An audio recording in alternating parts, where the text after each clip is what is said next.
TDP అరాచకాలకు తెగబడింది. YSRCP MP అభ్యర్థి అనిల్ కుమార్ యాదవ్ మండిపడ్డారు. కొందరు పోలీసులు టీడీపీ అభ్యర్థులు వ్యవహరించారు. టీడీపీ దాడులపై మేము ఫోన్లు చేసినా పోలీసులు స్పందించలేదని అన్నారు.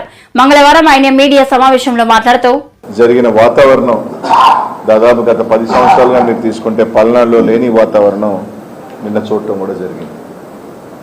నిన్న ఏదైతే ఏకపక్షంగా వైఎస్ఆర్ కాంగ్రెస్ పార్టీకి ప్రజలు మద్దతు తెలియజేస్తూ ఉన్నారు, మా శాసనసభ్యులు గెలుస్తూ ఉన్నారు నాకు సంకేతం వెళ్ళిన తర్వాత నిజంగా పోలీస్ని ప్రత్యేకంగా చెప్పుకోవాలి.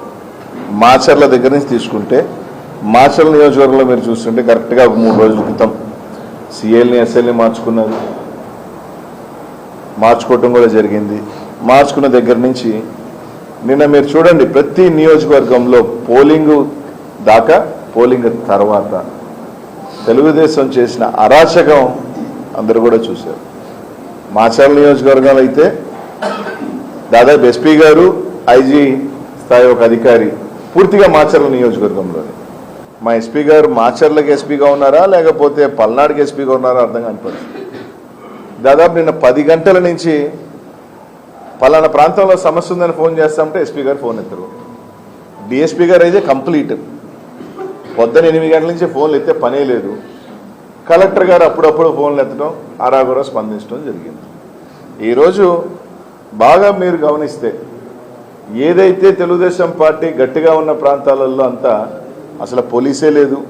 3000 ఓట్లు ఉన్న దగ్గర ఒక్క పోలీసు సింగిల్ మెన్.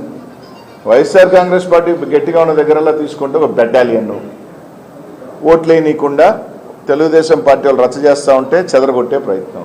అక్కడ మాత్రం యథేచ్ఛగా మీరు ఓట్లు వేసుకోండి, ఫోన్ చేసి చెప్తే సార్ పంపిస్తాం సార్, మేము లేదు, ఫోన్లు ఎత్తే పనే లేదు.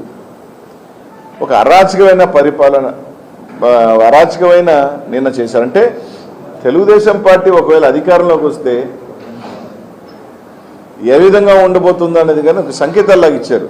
అది వచ్చేది లేదు, పెట్టేది లేదు. తిరిగి వైఎస్ఆర్ కాంగ్రెస్ పార్టీ జగన్మోహన్ ముఖ్యమంత్రి అవుతున్నారు.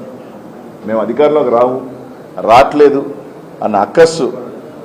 అదే నిన్న 100 ఊర్లున్న మాచర్లో తీసుకుంటే 2 గ్రామాలలో పూర్తిగా డిఎస్పీ పొద్దునే సాయంకాలం దాకా 2 డిఎస్పీలు వేశారు 2 గ్రామాలలో.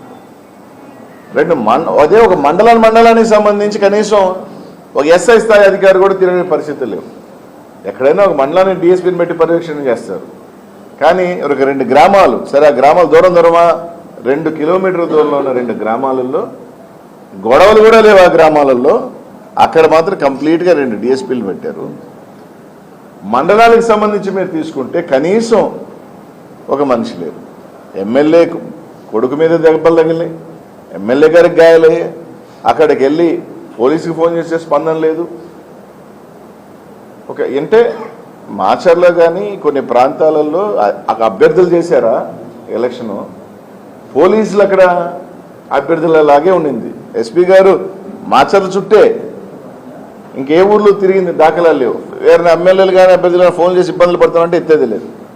నేను సత్యనపల్లి చూడండి, దాదాపు ఎంతమందికి తలదెబ్బలు, దాదాపు నాకు తెలిసి ఒక 25-30 మందికి నేను ఎలక్షన్ జరిగేటప్పుడు తలకాయ బలినాయి. గొండ్లపల్లిలో తెలుగుదేశం పార్టీ అభ్యర్థి వెళ్ళిన తర్వాత ఒక మహిళ జాకెట్ దించి ఏజెంట్ దించి చీర చింపి బయటికి పంపించారు. ఎక్కడైనా ఉందన్నది.